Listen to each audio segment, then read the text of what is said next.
So these are the Adidas F50 Elite Mid-Cut, which is the women's version of the regular F50. I was super excited to try these out because these are actually the first F50s I've ever worn.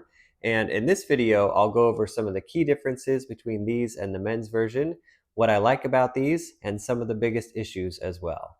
And speaking of issues, let's get right into the main one, which is the upper. So Adidas has completely updated the upper from the Crazy Fast.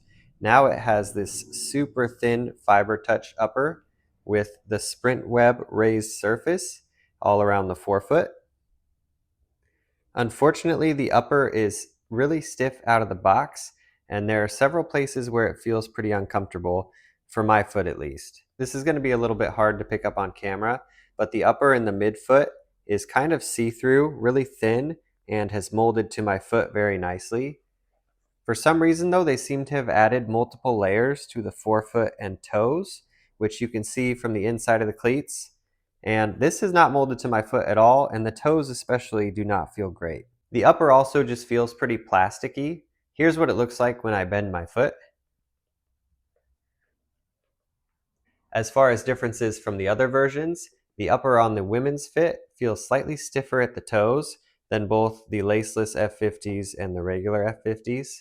I don't think this is due to the colorway either. I've felt both this one and the white pairs for the women's fit. The upper texture is also not as rough or grippy as the other versions, but I still think the Sprint Web texture provides plenty of grip. Let's see if I can show that. And then here's the laceless and the regular.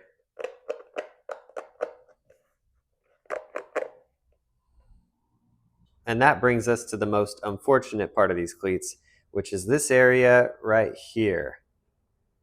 For some bizarre reason, Adidas made this section from here to here incredibly stiff, like a hard piece of plastic, and then that extends along where the laces are to about here.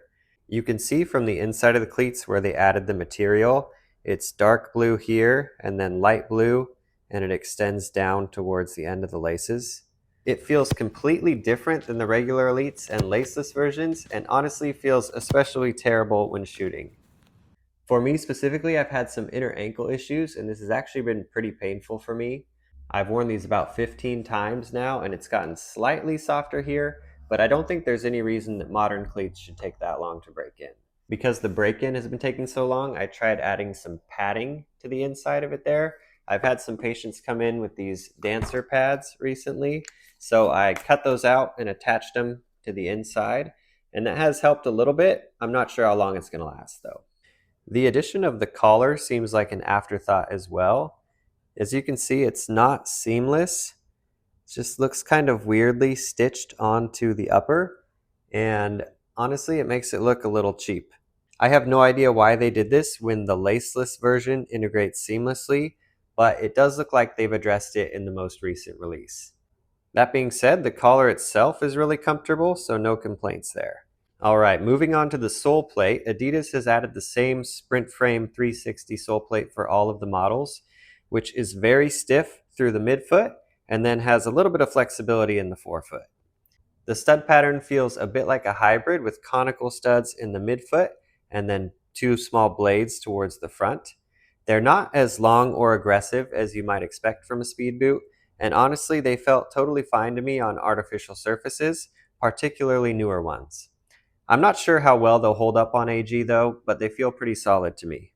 I went with my normal Adidas size for these, which is a US women's size 9 or a US men's size 8. This is a little confusing for Adidas because they only go up one size from the men's version to the women's version.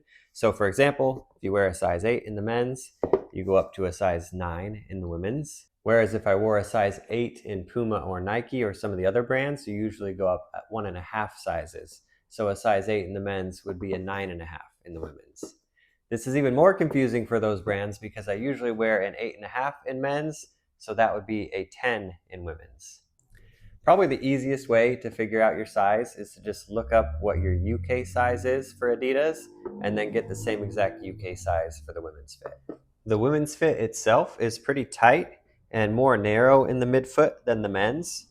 I think a big part of this is because of that hard plasticky area that stitches onto the collar.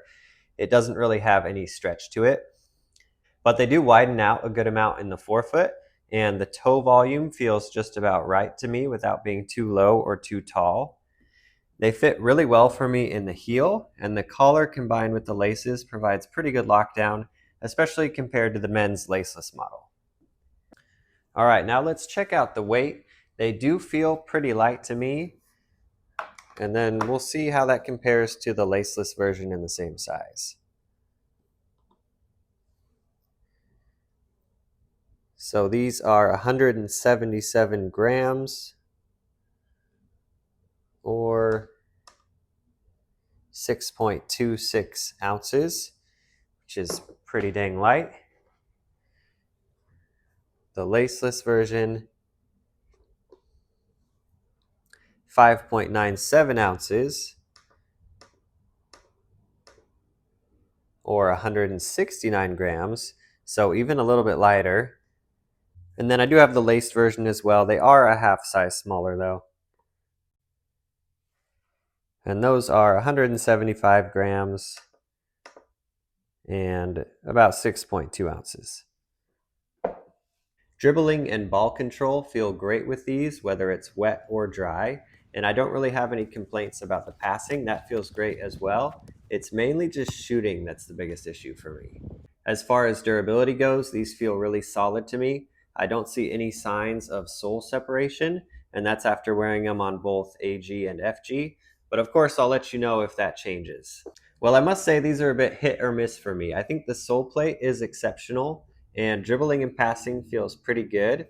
The collar, along with the laces, provides really good lockdown, but I just don't think the upper is that great, and I hope it's something they change on the next generation.